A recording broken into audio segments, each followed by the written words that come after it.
जिनहुक Alice को अंगूठी के अंदर भेज देता है और अंगूठी के अंदर अपने सभी स्पिरिट्स को भी भेज देता है और वो बोलता है कि एलिस का अच्छे से ध्यान रखना।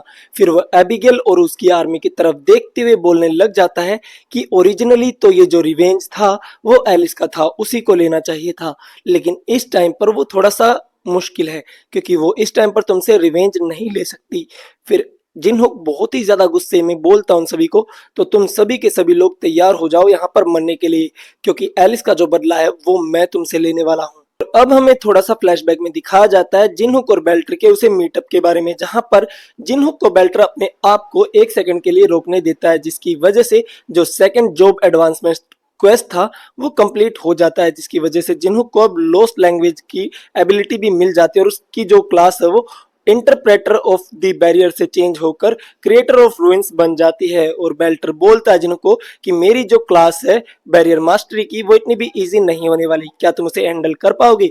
और जिनको उसका जवाब देते हुए बोलता है कि तुम बस रिलैक्स करो और देखते जाओ मैं कैसे मैनेज करता हूँ। ये सब बातें बोलकर जिनको वहां से उड़ जाता है और उसको वहां से जाता हुआ देखकर बेल्टर बोलता है जाओ और वो सारी चीजें क्लेम कर लो जिसकी तुम्हें इच्छा है यंग बैरियर मास्टर, और मैंने जो इतनी प्यार से चीजें बनाई हैं उनका केयरफुली और ध्यान से इस्तेमाल करना। और ये बोलकर बेल्टर वहां से गायब हो जाता है। अब हम लोग आ जाते हैं प्रेजेंट में, जहां पर जिनहुक वही फॉर्मूला एनालिसिस कंप्लीट करता है और फिर अपने फॉर्मूला डिस्ट्रक्शन की मदद से उसके बैरियर को वहीं के वहीं पूरा का पूरा खत्म कर देता है। और ये सब कुछ देखकर एबिगेल बहुत ज्यादा शौक हो जाती है और वो अपने मन में सोचने लग जाती है कि हमारे बैरियर में एक छेद करना इनफ नहीं था इसके लिए, इसने तो हमारे पूरे बैरियर को ही तबाह कर दिया जो कि हमारी ब्लड लाइन का सबसे पावरफुल बैरियर माना जाता है। आखिरकार ये कैसे हो सकता है? और ये सब कुछ सोचकर एबिगेल परेशान हो ही रही थी, लेकिन तभी वो अपने ऊपर कुछ नोटिस करती है। वो नोटिस करती है कि उसके ऊपर मल्टीपल लेयर में बैरियर आ चुके हैं और उसको समझ में नहीं आ रहा होता कि आखिर यहाँ पर हो क्या रहा है और ये उसके सर पर इतने सारे बैरियर आखिर क्यों हैं। फिर हम लोग देखते हैं कि जिन्हों को अपने उन्हीं मल्टीपल लेयर बैरियर का इस्तेमाल करते हुए एबिगेल के ऊपर एक बहुत ही पावरफुल एनर्जी अटैक कर देता है और हर एक बैरियर से गुजरने के बाद उसके जो अटैक की पावर है वो दुगनी हो जाती है। और हम लोग देखते हैं कि इस अटैक का नाम होता है इटर्नल रिडेम्पशन।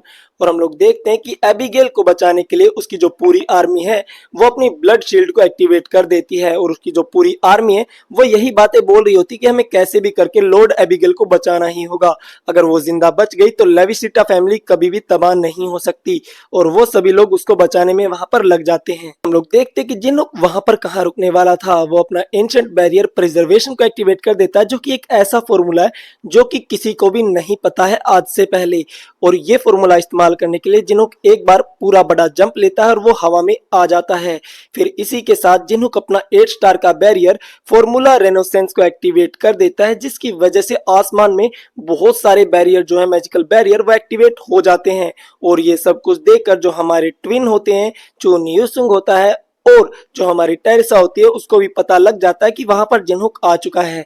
और हम लोग देखते हैं कि आसमान में बहुत सारे मैजिकल बैरियर हैं वो एक्टिवेट हो चुके हैं, यानी कि अनलिमिटेड टाइप से।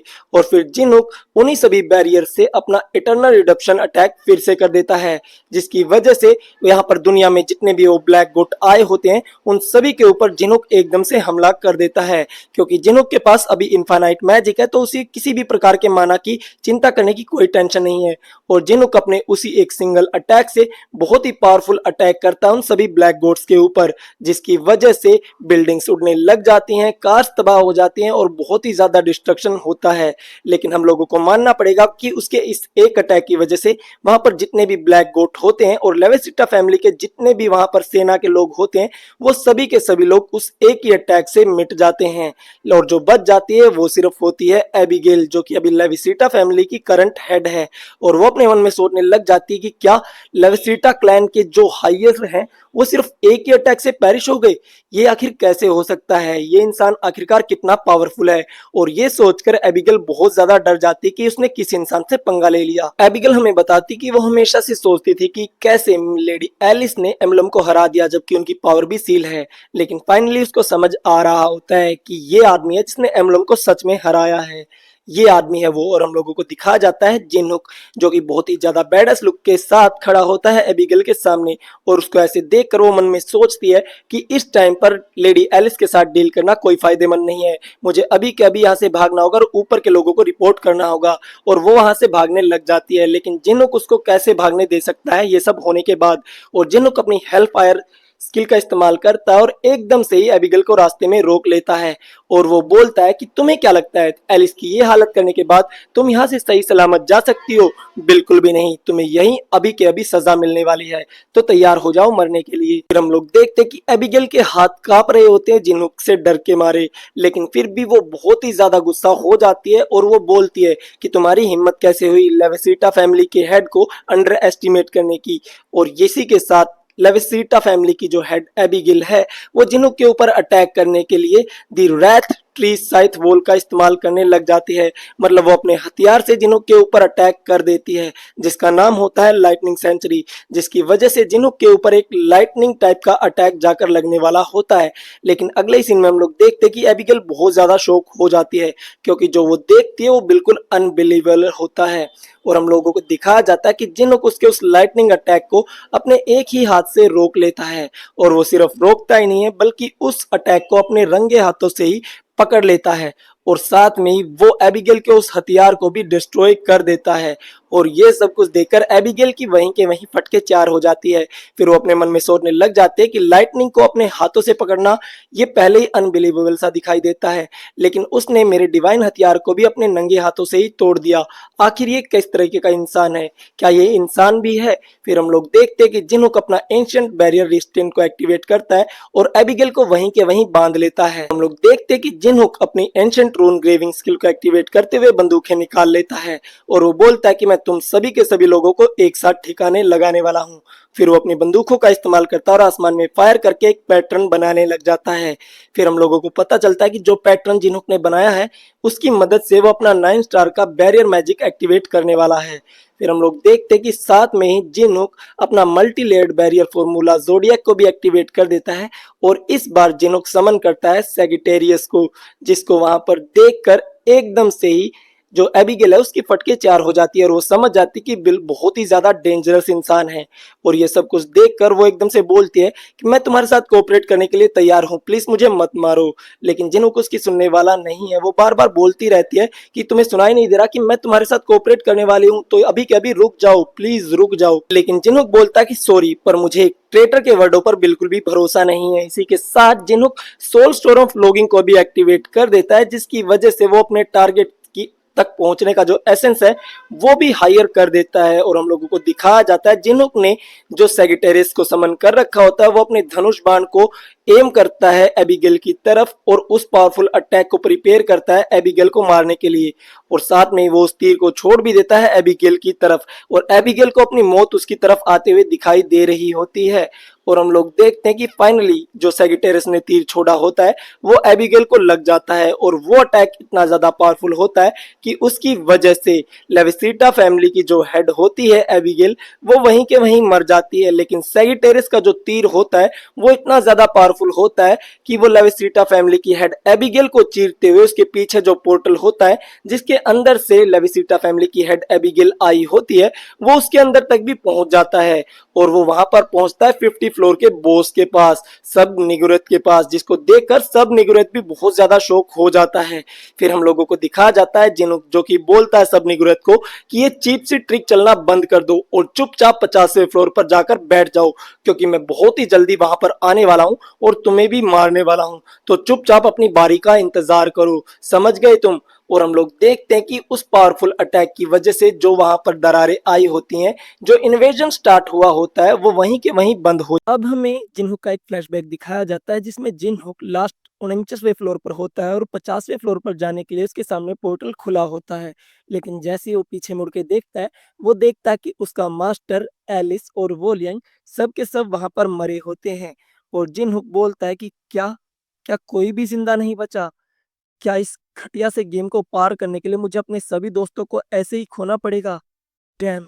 ये टावर ऑफ ट्रायल गेम मुझसे मेरा सब कुछ छीन लेता है लास्ट में। अब हम लोग आ जाते हैं प्रेज़ेंट टाइम में, जहाँ पर हम लोग देखते हैं कि जिन्हों को होश आ रहा होता है और वो एक हॉस्पिटल के अंदर होता है और वो उठते ही देखता है कि गोगमोस के साइड में होता है और वो उसको चाट रहा होता है, और जैसे ही उसकी आँखें खुलती हैं, तो वहाँ पर मौजूद सभी लोग बहुत ज़्यादा खुश हो जाते हैं कि जिन्हों को होश आ गया, और उसके आस-पास सभी लोग होते हैं, जैसे ताइमिन हुआ और एलिस, और उसको ऐसा होश में आता हुआ देखकर वो सभी के सभी लोग बहुत ज़्यादा खुश हो जाते हैं, और वो एकदम से जिन्हों के ऊपर झपट्टा मार देते हैं कि इसको होश आ गया है।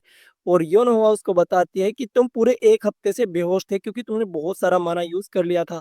आखिरकार तुमने इतना माना यूज़ किया ही क्यों था? मुझे तो लग रहा था कि तुम कभी भी नहीं उठोगे अब। फिर योनोहा हमें बताती है कि जब तक तुम बेहोश थे, तो तुम्हारी सारी देखभाल का काम था वो एलिस ने खुद से अकेले ही किया था।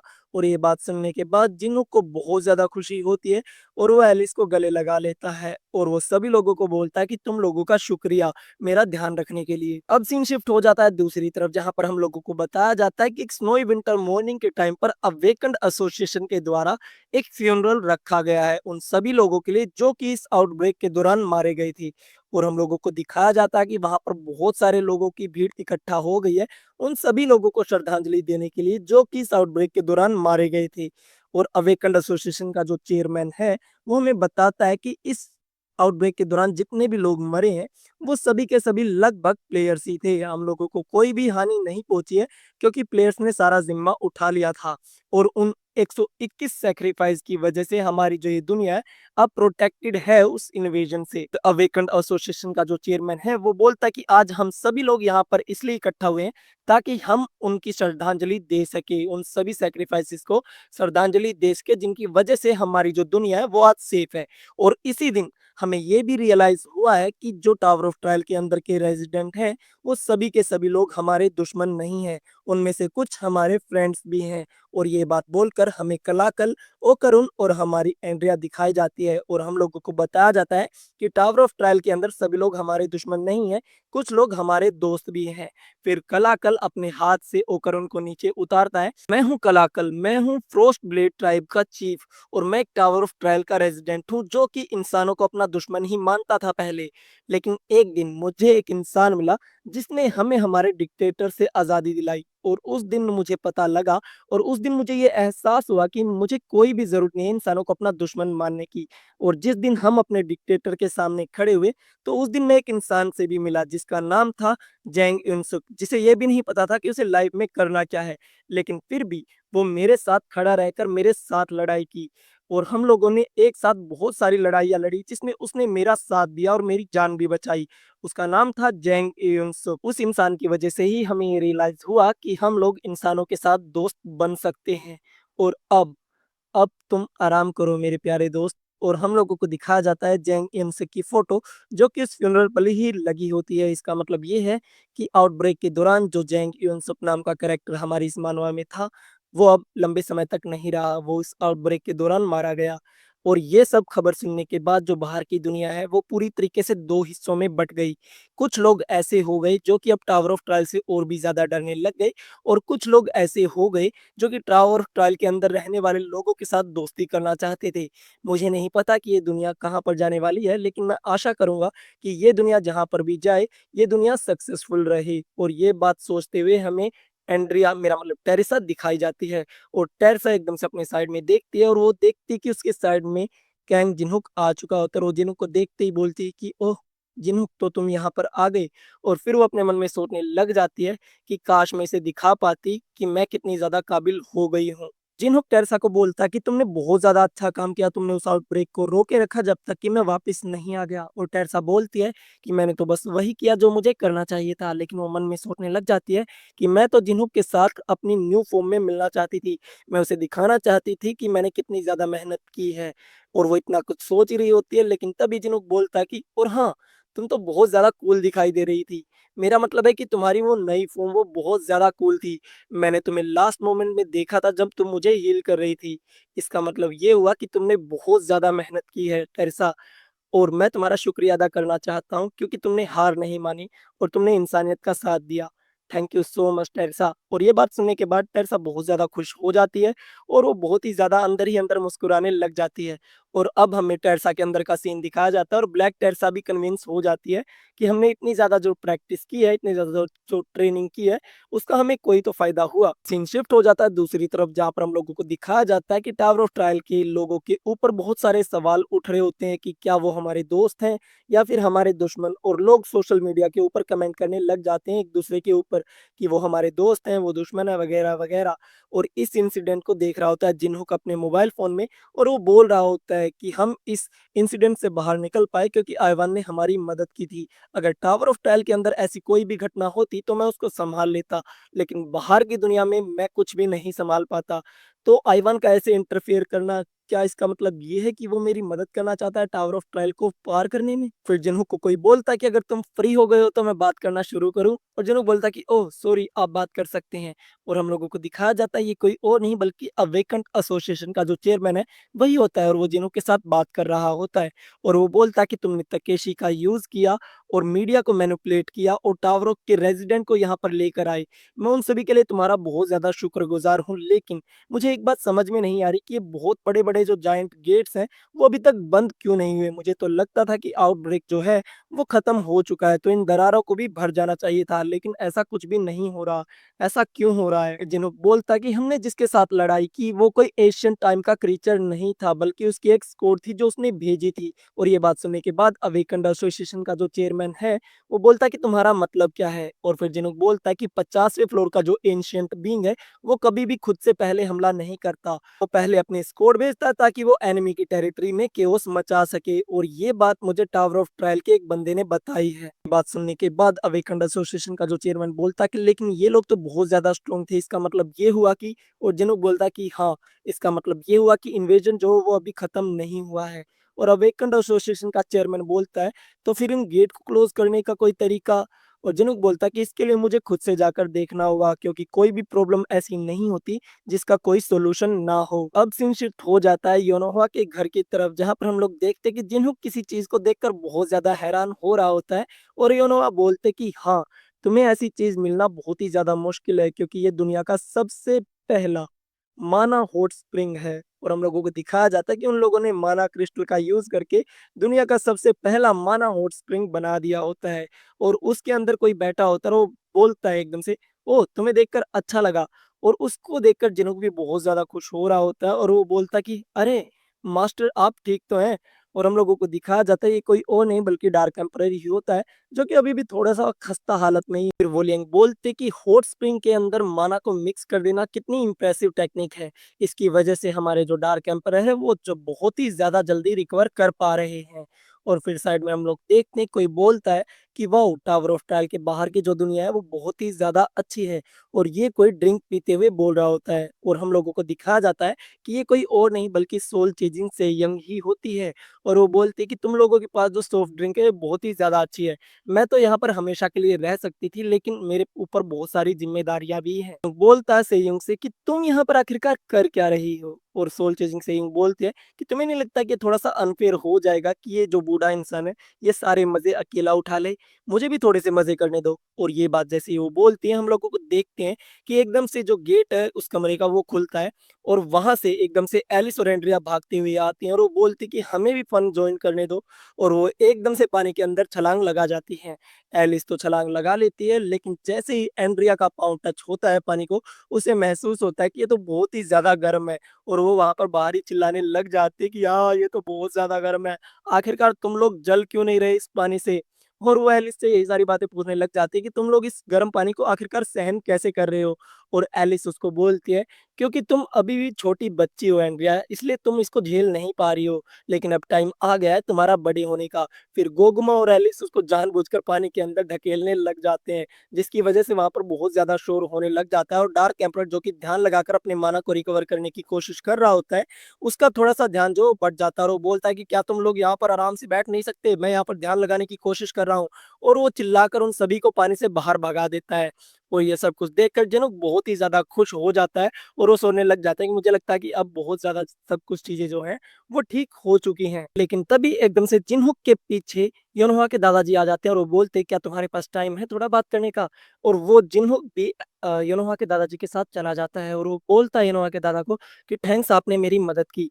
और योनोहा के दादा बोलते हैं कि मैं तुम्हारी मदद करने के लिए हमेशा तैयार रहता हूँ और जो तुम्हारे मास्टर के जो मानापात थे, रोग मानापात थे, वो सब कुछ ठीक हो गए हैं। लेकिन वो बात नहीं है जिसके लिए मैंने तुम्हें यहाँ पर बुलाया है। एक्चुअली बात ये है कि जो तुम्हारे मास्टर हैं, उनकी पूरी की पूरी बॉडी कैंसर सेल से भरी हुई है। ऐसा लगता है कि उन्होंने अपनी पूरी लाइफ रेडिएशन में बिताई है, जिसकी वजह से उनका जो शरीर है, वो बहुत ज़्यादा कमज़ोर हो गया है और मैं ये बता नहीं सकता कि उनके पास अब कितना टाइम बचा है ज़िंदा रहने के लिए।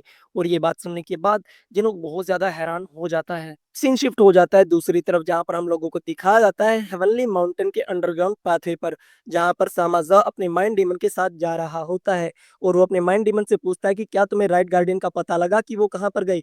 और माइंड डीमन उनको बताता है कि उन्होंने 21वें फ्लोर पर सारी जगह को ढूँढ लिया, लेकिन उन्हें वहाँ पर सिर्फ़ उनके ट्रेसेस मिले और उसे ऐसा लगता है कि उन्होंने टावर ऑफ ट्रायल को छोड़कर बाहर की दुनिया में कदम रख लिया है, जिसकी वजह से हम उन्हें नहीं ढूँढ पा रहे। फिर सामाज़ा अपने मन में सोचने लग जाते हैं कि डार्क एम्परर, क्या तुम सच में अपने डिसाइपल तक पहुँचने में कामयाब हो गए मुझसे इतना ज़्यादा खतरनाक वार लेने के बाद? और मैंने बहुत टाइम से उनको एक पॉइज़नस रोग से भी एक्सपोज़ कर रखा था, लेकिन उन्हें उस पॉइज़नस रोग से सिर्फ़ थोड़ी बहुत खाँसी आती थी। मुझे लगता है कि वो पॉइज़नस रोग उनको मार नहीं रहा था और अब हमें पता लग गया कि उन्हें कैंसर क्यों थी, उसका कारण यही था। और अब वो सोचने लग जाता कि अब जबकि मैं उसे मारना चाहता हूँ, तो वो डिसअपीयर हो गया।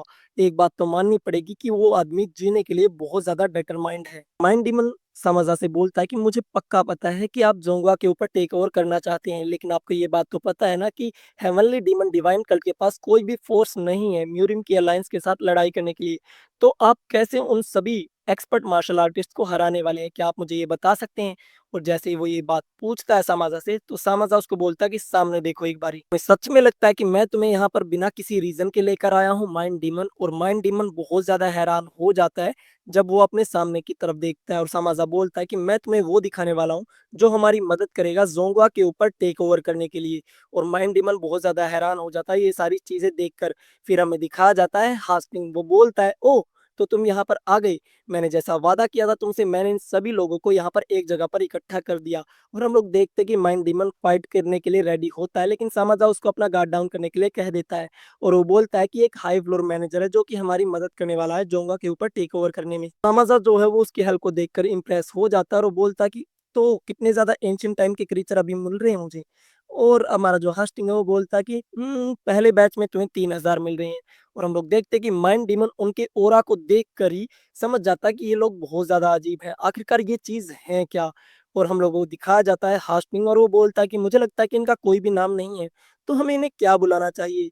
और फिर वो थोड़ा-सा सोचने के बाद बोलता है कि जबकि हम म्यूरिम में हैं, तो क्यों ना इन्हें बुलाया जाए जिंग्यासी। और हम लोग देखते हैं कि जिंग्यासी नाम उस सेना का रख देता है हास्टिंग। हम लोग देखते हैं सामासा माइंड डीमन के कंधे पर हाथ रखते हुए बोलता है कि माइंड डीमन, तुम अब से न्यू हेवनली डीमन के राइट हैंड हो और तुम ही लीड करोगे इस जिंग्यासी की सेना को, ताकि हम लोग टेक ओवर कर पाए जोंगवा के ऊपर। और हम लोग देखते हैं कि माइंड डीमन भी उसकी ये बात मान जाता है और वो जोंगवा पर टेक ओवर करने के लिए उस जिंग्यासी की आर्मी को लीड करने के लिए रेडी हो जाता है। फिर हम लोग देखते हैं कि जिंग्यासी की आर्मी को फुल अपने कपड़े-वपड़े पहनाए जाते हैं ताकि उन लोगों को कोई पहचान ना सके और वो सभी लोग म्यूरिम की जो अपनी जनता होती है उनके सामने आकर बोलता है कि हम सभी लोग म्यूरिम की जो अलायंस को है उसको क्रश कर देंगे और मिडल फ्लोर के ऊपर कब्जा कर लेंगे और हम सब ये सब कुछ कर रहे हैं अपने न्यू हेवनली डीमन के लिए, सामाज़ा के लिए। और हम लोग देखते हैं उसके इस भाषण से हेवनली डीमन की जो सेना होती है या फिर कहीं की प्रजा होती है जो म्यूरिम की, वो बहुत ज़्यादा खुश हो जाती है, लेकिन जो चाय होती है वो बहुत ज़्यादा डिसअपॉइंट होती है और उसे बिल्कुल भी खुशी नहीं हो रही होती ये सब कुछ देखकर। फिर चाय फ़ोन मिलाकर ये सारी बातें वोलियन को बता देती है और वोलियन बोलती कि क्या कहा तुमने? जिंग्यासी? और फिर चाय बोलती कि हाँ, जिंग्यासी ये 3000 के समथिंग कुछ हैं और ये लोग बहुत ज़्यादा पावरफुल हैं और ये जोंगवा की तरफ बढ़ रहे हैं उस पर अटैक करने के लिए। मेरा मतलब ये खुद को जिंग्यासी बुलाते हैं, लेकिन ये सच में कोई ना कोई एक मॉन्स्टर ही है। अगर इन लोगों ने इस मॉन्स्टर्स की आर्मी के लेकर जोंगवा पर अटैक किया तो 21वें फ्लोर से लेकर 25वें फ्लोर तक सभी जगह म्यूरियम का कब्जा हो जाएगा। फिर वो लियांग पूछती कि ये सब कुछ तुम मुझे क्यों बता रही हो? और फिर चाय बोलती है कि वेल जो मेरे मास्टर थे वो इन सब चीज़ों से निपट सकते थे, लेकिन अब वही नहीं है तो तुम्हें इन सब से निपटना होगा। और ये सारी बातें वो लियांग जिन्हों को बता देती है और जिन्हों सोचने लग जाता है कि सब निगुरेट में टावर में इन्वेजन करना स्टार्ट कर दिया। मेरे ख्याल से वो सारे के सारे सबमिंग पॉइंट पर कब्जा करना चाहते हो कि जिससे वो अपनी एक आर्मी क्रिएट कर सके। लेकिन इस टाइम मुझे मास्टर की भी चिंता हो रही है, लेकिन मुझे इस काम में स्टेप इन करना ही होगा वरना मिडल फ्लोर उसके कब्जे में चले जाएंगे। ये सारी बातें सोचने के बाद जिन्हों वहां से जाने लग जाता है और वोलियन को बोलता है कि मास्टर के पास रहो और कि रिकवर होने में मदद करो जब तक मैं टावर के अंदर होके आता हूँ। और वोलियंग उसकी ये बात मान लेती है और बोलती कि यस माय लीग, लेकिन अगर आप मास्टर को बिना कुछ बोले जाएंगे तो उन्हें थोड़ा-सा उदास फ़ील होगा। फिर जिनोक उनको बोलता है कि ठीक है, फिर मास्टर को ये बात बोलो कि मुझे बहुत ही जल्दी उनकी मदद की ज़रूरत पड़ने वाली है। तो जब ऐसा हो, तो वो फुल्ली तरीके से रिकवर हो चुके हों। और ये बात सुनने के बाद वो लियांग बहुत ज़्यादा खुश हो जाती है और एक स्माइल के साथ बोलती है, "यस माय लीग।" अब सीन शिफ्ट हो जाता है टावर ऑफ ट्रायल के 25th फ्लोर के लुयांग नाम की जगह की तरफ, जहाँ पर हम लोगों को दिखाया जाता है म्यूरिम के अलायंस का जो लीडर है वो, जिसका नाम होता है मा जाइबोंग। और वो अपने सामने खड़े लोगों को बोलता है, ठीक है, तुम प्रोसीड करो अब। और उसके सामने एक बंदा होता है और वो अपनी रिपोर्ट पेश करने लग जाता है अलायंस के लीडर के सामने।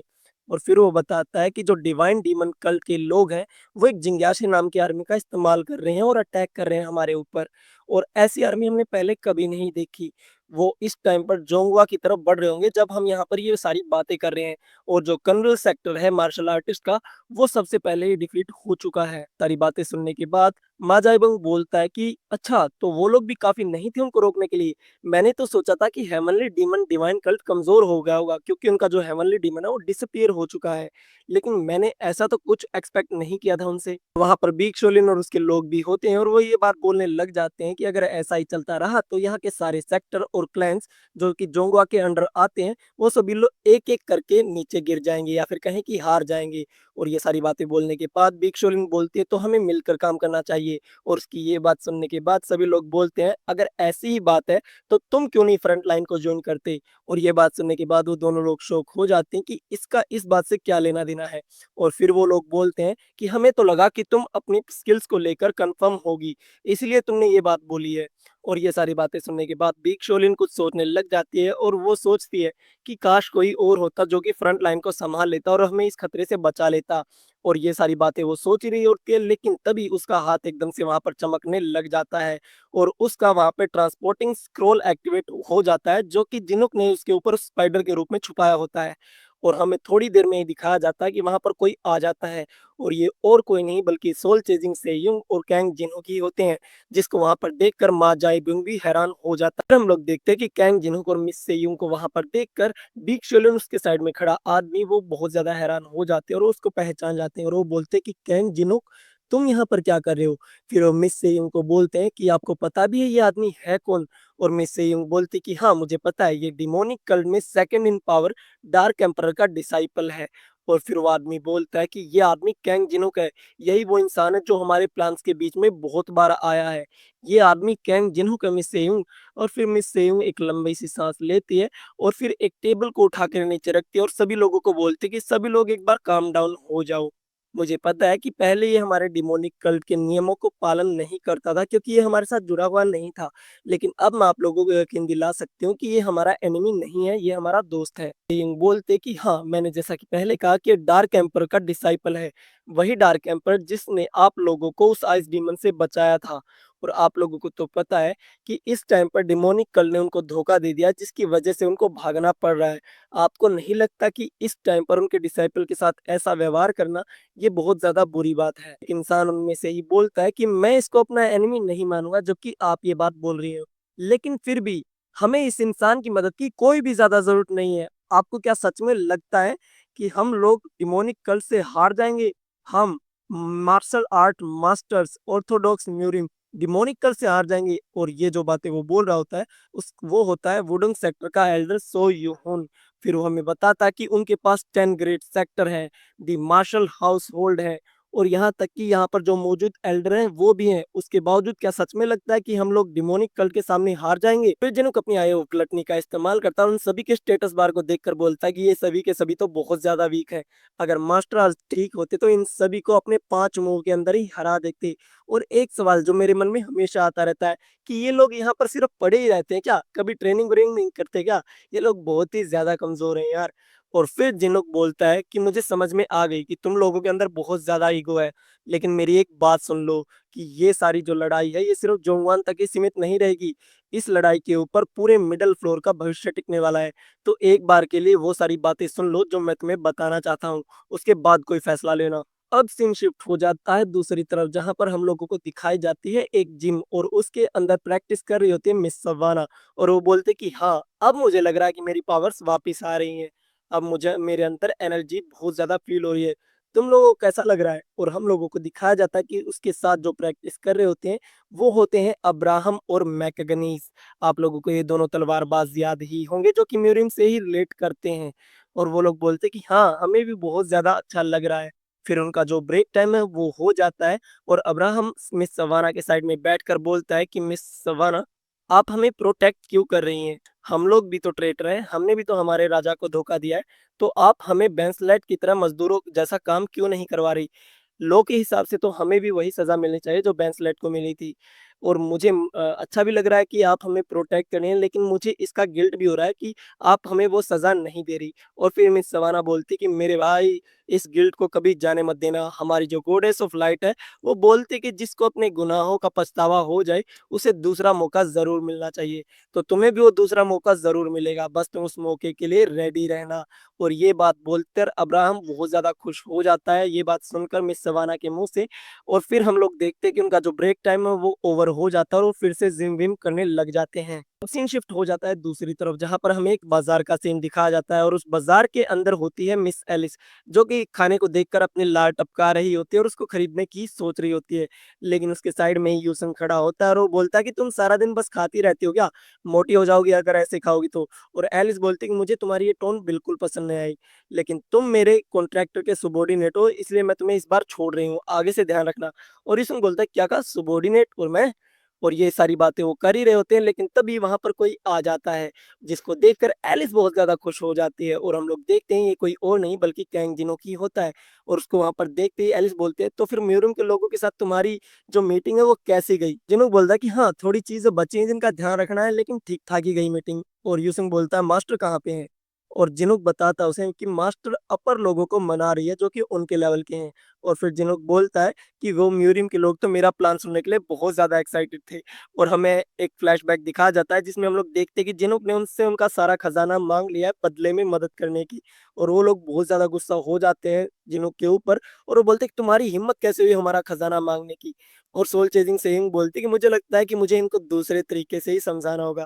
तो तुम जाओ बाज़ार में घूमो-फिरो और मैं इनको समझाती हूँ। और हम लोग देखते हैं कि सोल चेजिंग सेइंग अपनी तलवार निकालती है और वहाँ के जितने भी एल्डर होते हैं उन सभी की हवा टाइट हो जाती है उस तलवार को देखकर। अब जिनुक बाजार में चलते-चलते अपने मन में सोच रहा होता है कि यूरोप में जो आउटब्रेक हुआ था अगर उसको देखा जाए तो मुझे बहुत ज़्यादा मज़ा आएगा इस म्यूरियम अलायंस को वाइप आउट करने में।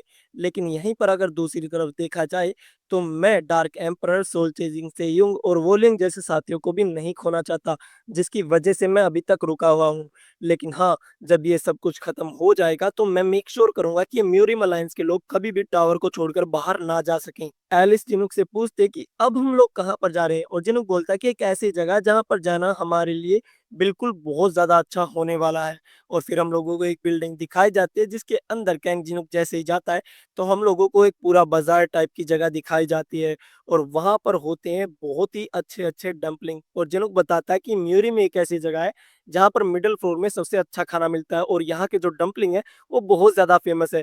तो मैं अगर यहाँ पर आया हूँ तो मैं इनको तो कैसे भी पास आउट नहीं कर सकता। मैं इनको तो ज़रूर ही ट्राई करना चाहूँगा। और एलिस का मुँह भी बहुत ज़्यादा मज़े से लाल हो जाता है और वो लोग एक जगह पर बैठ जाते हैं और वहाँ पर ऑर्डर दे देते हैं अपना कि वो लोग क्या खाने वाले हैं। तो फिर जिनुक सोचता अपने मन में कि सोल चेजिंग सेयुंग ने अपने तरीके से सभी एल्डर को अब तक समझा दिया होगा, लेकिन मेरे प्लान को वर्क करने के लिए मुझे लुयोंग अपनी साइड पर चाहिए। लुक अपनी 2 उँगलियों को कानों पर लगाता है और बिग शोलिन के ऊपर जो मकड़ी रखी है उसकी मदद से वो सुनने की कोशिश करता है कि मीटिंग में आखिरकार हो क्या रहा है। लेकिन थोड़ी देर ध्यान लगाने के बाद उसे कुछ भी सुनाई नहीं देता, बल्कि उसे अपने आस-पास की आवाज़ें सुनाई देती है। तो वो समझ जाता है कि बिग शोलिन उनके पास ही है और उनका पीछा कर रही है। और जैसे ही वो पीछे मुड़ के देखता तो बिग शोलिन उसको दिख भी जाती है। फिर बिग शोलिन उनके सामने आकर उनके साथ ही बैठ जाती है।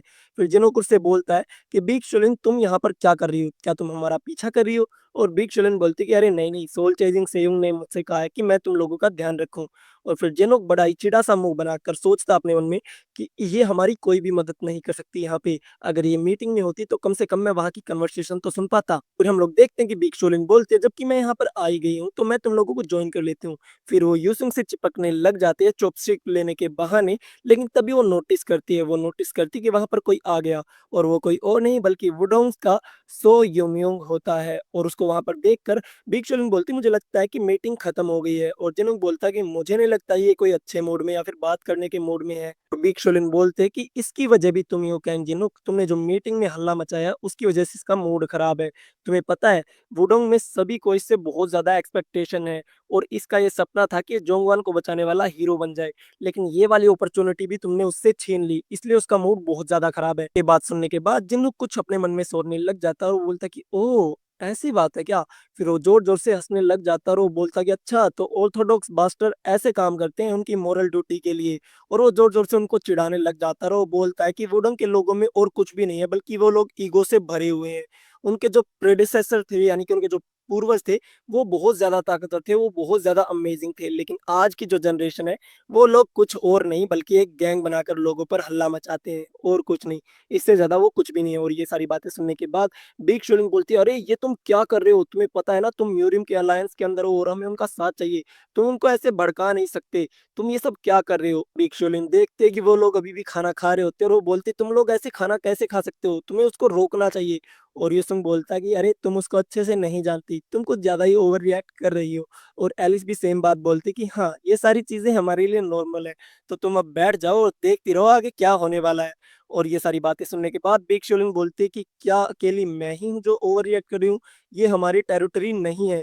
और हम लोग देखते हैं कि फाइनली वो लोग बहुत ज़्यादा चिढ़ जाते हैं जिनुक से और जिनुक की तरफ बढ़ने लग जाते हैं और वो बोलते हैं कि मुझे बिल्कुल भी पसंद नहीं आ रहा था कि सोल चेजिंग सेयू तुम्हें वहाँ पर प्रोटेक्ट कर रही थी।